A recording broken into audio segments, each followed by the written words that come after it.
ওরে বাপরে ভাই, এই দেখ, এটা হচ্ছে সোনার দরজা, আর এই দরজার ভিতরেই আছে অনেক সোনা। ঠিক আছে, তাড়াতাড়ি চলো, খুলে যা দরজা। তোমরা এরকম চিল্লাচিল্লি করতেছো কেন?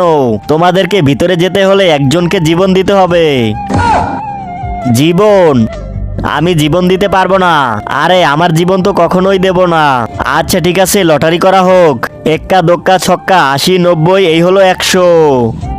100? না না, এটা চিটিং, এটা কখনোই হতে পারে না।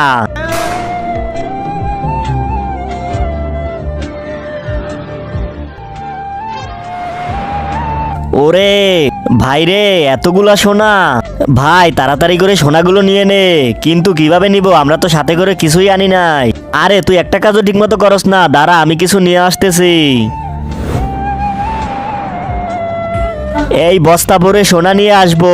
খুলে যা দরজা। তুই কি ভুলে গেছিস ভিতরে যেতে হলে একজনের জীবন দিতে হবে? ভাই একটু এদিকে আসো 1 মিনিটের জন্য। আরে বলদের মতো কি করতাছোস? তাড়াতাড়ি সোনাগুলো ভরে নে বস্তায়।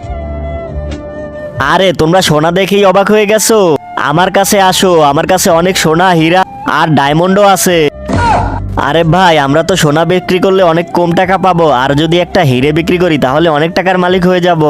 আচ্ছা, একজন মা কতটা আপন হয়, যার মা নেই তাকে জিজ্ঞেস করো। তাই আজকে দেখবো এই প্রাণপ্রিয় মায়ের জন্য কয়জন লাইক সাবস্ক্রাইব করে দেয়। আর যারা মাকে ভালোবাসো না তারা সাবস্ক্রাইব করো না। আরে ভিতরে যেতে হলে তো একজনের জীবন দিতে হবে। আরে এ আবার আমার জীবন নিয়ে নিবে নাকি? এর থেকে ভালো আমিই ওকে মেরে ফেলি। আরে আমি সোনার দরজার মতো তো তোমাদের থেকে জীবন নিতে চাই নাই। আমি তোমাদের কাছে কিছু প্রশ্ন করব, যদি প্রশ্নের উত্তর দিতে পারো তাহলেই তোমরা ঢুকতে পারবে আমার দরজায়।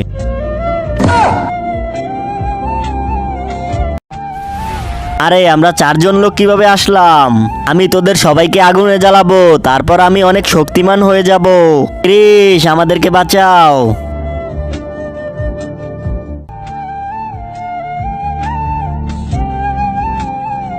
ব্রেকিং নিউজ, প্লেনটি দুবাই যেতে গিয়ে তেল শেষ।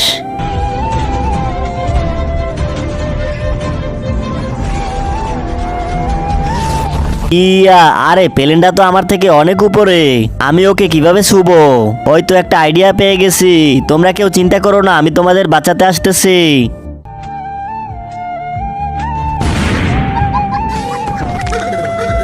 আরে শালা, আমি তো প্লেনকেই শেষ করে ফেললাম। আরে এই দানব, ছেড়ে দে ওদেরকে। আমার 4 জন মানুষ লাগবে। 4 জনকে ধরেছি, আর 5 নাম্বার হচ্ছস তুই। কি আমাকে মারবি? এই নে। কিরে, সে নাবির নিচে মারো, তাহলেও মরবে। আরে না না, এখানে মারিস না। একজন মা কতটা আপন হয়, যার মা নেই তাকে জিজ্ঞেস করো। তাই আজকে দেখবো এই প্রাণপ্রিয় মায়ের জন্য কয়জন লাইক সাবস্ক্রাইব করে দেয়। আর যারা মাকে ভালোবাসো না তারা সাবস্ক্রাইব করো না। ওরে বাপরে, তুই আমার কোথায় মারলি? ওরে বাবা, ইয়াহু, কিরিশ আমাদেরকে বাঁচিয়ে ফেলেছে। ওরে বাবা, আরে শালার, আমি তো ওদেরকেও বাঁচাতে পারলাম না। আজ তো রাখি বন্ধন, আজকে ভাইয়াকে মিঠাইয়ের পরিবর্তে পেঁয়াজ খাইয়ে টাকা নিব। আসতাছো না কেন ভাই?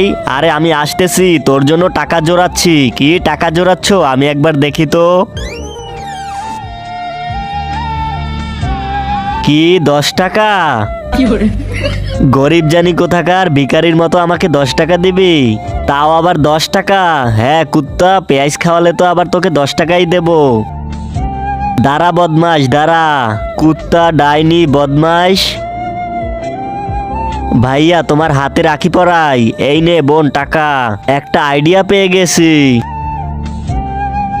ভাইয়া, আমার না কোনো ভাই নেই, তো আপনি আমার কাছ থেকে রাখি পরেন। আচ্ছা পড়াও তুমি।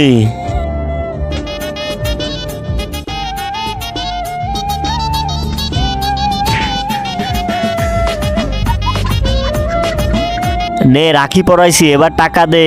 টাকা নাই আমার কাছে। টাকা দিবি না? তাহলে তোর গলার ওটা নিয়ে গেলাম। আয় হায়, আমি তো মাসের বেতন পেয়ে গেছি। ভাইয়া আমার হাতে রাখি পরেন না। না আমি পরবো না, আমার 5টা বোন আছে। তুই পরবি না, তোর বাপ পরবে। নে পর, এবার টাকা দে। এই কয়টা রাখি পরিয়ে এত টাকা পেয়ে গেছি, এবার বুঝাবো আমি কি কি পারি। আয় হায়। আরে কি হয়েছে ভাইয়া?